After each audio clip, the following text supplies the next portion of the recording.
to our Making Miniatures exhibit here at the Children's Museum of Cleveland. I'm Miss Kasey, and I'm hoping to do a story time about winter with you guys. So we're going to read 3 different books and talk a little bit about the upcoming season change. Ooh, winter. You guys ready? Awesome. So first book we're going to read today is called The Snowy Day by Ezra Jack Keats. Oh, look at all those beautiful snowflakes. The Snowy Day.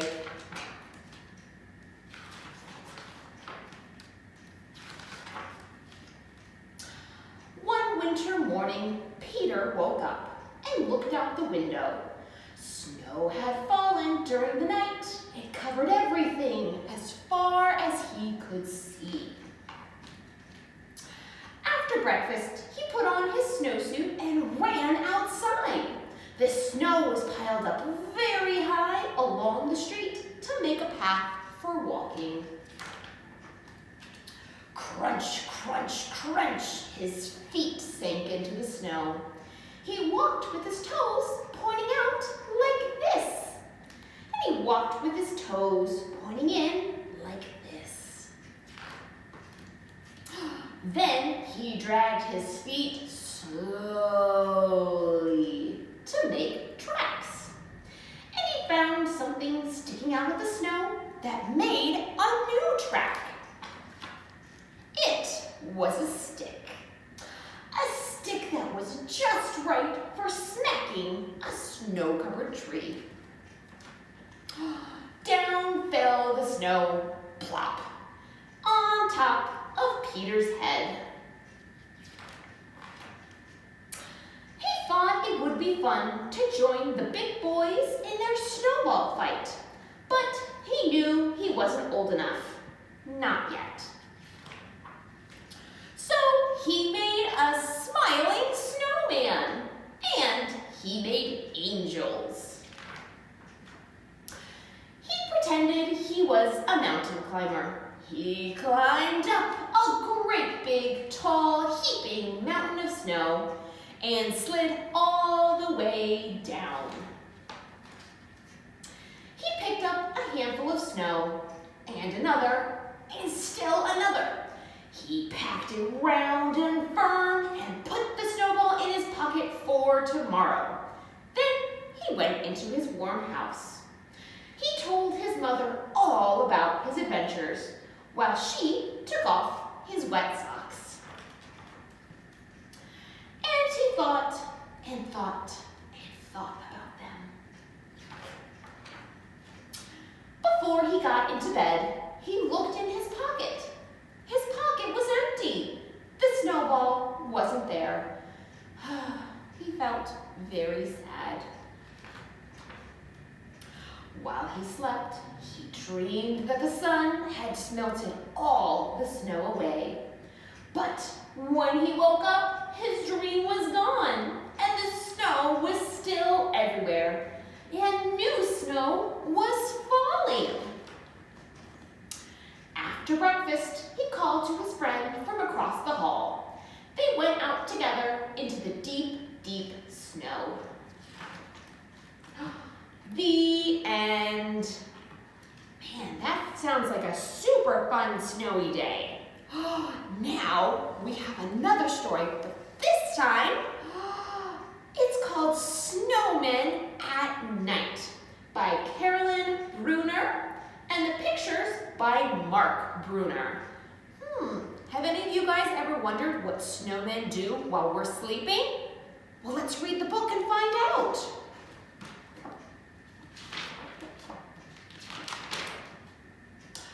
One wintry day, I made a snowman, very round and tall. The next day when I saw him, he was not the same at all. His hat had slipped, his arms drooped down. He really looked a fright. Made me start to wonder, what do snowmen do at night? I think that snowmen start to slide when it gets really dark, of the lawn and down the street. right into the park. They gather in circles while they waited for all the others, sipping cups of ice-cold cocoa made by snowman mothers. Then the snowman games begin. They line up in their places, each one anxious for his turn in the snowman races. After everyone has had a chance at racing once or twice, they go on over to the pond to do ice skating tricks on ice. Sometimes they start giggling and then they act like clowns. They bump into each other till they all fall down. They gather up their snowballs, the pitcher takes aim, and underneath the moonlit sky, they play a baseball game. No one knows just how it started, but soon it's quite a sight, with snowmen throwing snowballs in the world's best snowball fight. Then it's time for sledding. It's a wild ride down the hill. Woohoo! They yell. This is by far the biggest snowman's thrill. Finally, they're tuckered out and getting sleepy. So they slowly gather up their things and one by one they go. So, if your snowman's grin is crooked or he's lost a little height, you'll know he's just been doing what snowmen do at night. The end. Oh my goodness, what a silly story about snowmen, which leads us to our final book for this story time, Snow Days. This one is written by Patricia, Lakin, and the pictures are by Scott Nash. Look, said Sam. Where? Said Pam. Outside, said Will. Why? Said Jill.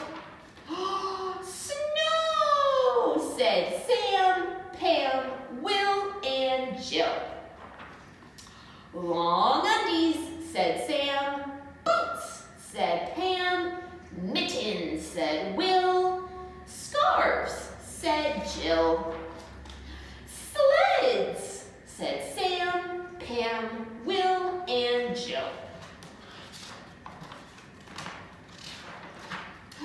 We forgot, said Sam. What? Said Pam. Our helmets, said Will. Our goggles, said Jill. Ready, said Sam, Pam, Will, and Jill. The yard, said Sam. The walk, said Pam. The drive, said Will. The hill, said Jill. Yes, said Sam, Pam, Will, and Jill. Stop, said Sam. What for, said Pam. What now, said Will. What's up, said Jill. School, said Sam. School, sighed Sam, Pam, Will, and Jill. We can fix it, said Sam. If we scram, said Pam. Let's hurry, said Will. Let's go, said Jill. Now, said Sam, Pam, Will, and Jill. They threw down their sleds. They ran inside.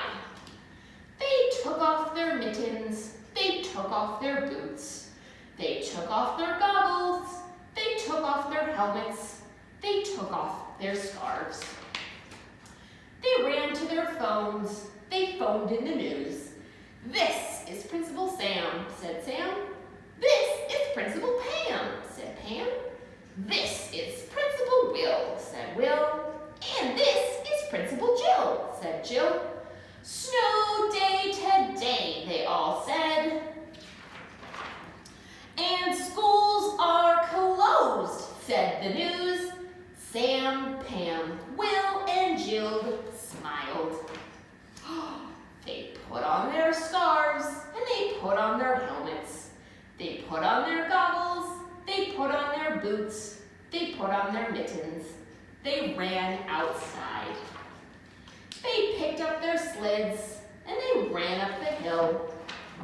Whee! Said Sam, Pam, Will, and Jill, and they sledded all day.